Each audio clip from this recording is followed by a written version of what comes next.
పట్టభద్రుల హోరాహోరీ సిట్టింగ్ స్థానాన్ని దక్కించుకోవాలని సర్వశక్తులు ఒడ్డుతున్నటువంటి కాంగ్రెస్ ఎలాగైనా సత్తా చాటాలన్న పట్టుదలతో బీసీ నినాదంతో దూసుకెళ్తున్నటువంటి బీఎస్పీ అభ్యర్థి త్రిముఖ పోరుగా మారడంతో సర్వత్రా ఉత్కంఠ.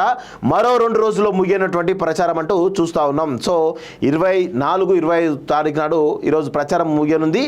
సో ఒకవైపు బీజేపీ నుంచి అంజిరెడ్డి, కాంగ్రెస్ నుంచి ఆల్ఫోర్స్ నరేందర్ రెడ్డి, బీఎస్పీ నుంచి ప్రసన్న హరికృష్ణ, ఈ ముగ్గురు మధ్య త్రిముఖ పోరు ఉన్నట్టుగా అర్థమవుతోంది.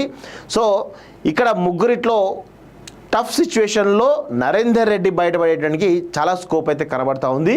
ఇక్కడ భారతీయ జనతా పార్టీ ఎట్లయినా ఈ స్థానంలో గెలవాలని ఉవ్విల్లురుతూ ఉంది.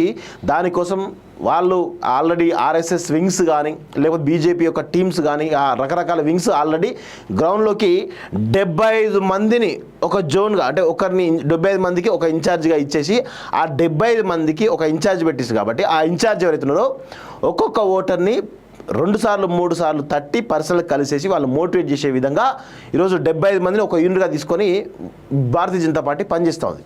ఇంకొక వైపు ఆల్ఫోర్స్ నరేందర్ రెడ్డి సెప్టెంబర్ నుంచి ఇప్పటి వరకు కూడా కంటిన్యూగా ఎన్రోల్మెంట్ నుంచి మొదలు ఇప్పటి వరకు కూడా అనేక రకాలుగా ఆయన పనులు చేసి పోతా ఉన్నాడు.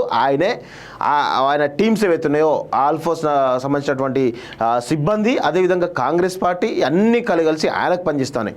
ప్రసన్న హరికృష్ణ కూడా తను కూడా చాలా ఫెరోషియస్గా పనిచేస్తూ ఉన్నాడు. సో ఈ ముగ్గురి మధ్యలో చాలా స్పష్టంగా అంజిరెడ్డి వీక్గా కనబడుతున్నాడు, ప్రసన్న హరికృష్ణ కొంత వీక్గా కనబడుతున్నాడు. ఈ ఇద్దరు కలిసి కాంగ్రెస్ పార్టీ అభ్యర్థి నరేందర్ రెడ్డి ఓడించడానికి విపరీతమైనటువంటి నెగిటివ్ ప్రచారం చేస్తూ ఉన్నారు. సో ఆయన చాలా స్పష్టంగా ఫీజుల విషయంలో గత 20 సంవత్సరాల నుంచి ఫీజుల విషయంలో ఆయన తీసుకున్నట్టు కఠిన నిర్ణయాలు ఈరోజు ఆయన్ను చాలా పకడ్బందీగా ఈరోజు ఇరికించే ప్రయత్నం చేస్తున్నారు. కానీ ఎక్కడ కూడా ఆయన వర్క్ను వీళ్ళెవరికి కూడా అర్థం కావట్లేదు. చాలా సైలెంట్గా వర్క్ చేసుకుంటూ ఓటర్లు ఆల్రెడీ ఆయన ఎన్రోల్మెంట్ చేసుకున్న ఓట్లున్నాయి, చాలా రకాల ఓట్లే, కాబట్టి ఆయన గెలవడానికి స్కోప్ అయితే చాలా స్పష్టంగా కనబడతా ఉంది. బయటికి ఏమో ఇటు బీజేపీ అటు లేకపోతే ప్రసన్న కృష్ణ మధ్య పోటీ ఉంటుంటారు. కానీ కాంగ్రెస్ పార్టీ అభ్యర్థి తను చేసినటువంటి తన దగ్గర ఉన్నటువంటి డేటాతోటి తన స్టూడెంట్సే ఉండరు 1,00,000 మంది దాకా. సో వాళ్ళు ఓట్లేసి ఆయన గెలవగలుగుతాడు. సో అదే పరిస్థితి కనబడతా ఉంది. సో దయచేసి నరేందర్ రెడ్డి గెలుపును నాకు తెలిసి ఎవరు ఆపలేరని చాలా స్పష్టంగా అర్థమవుతోంది.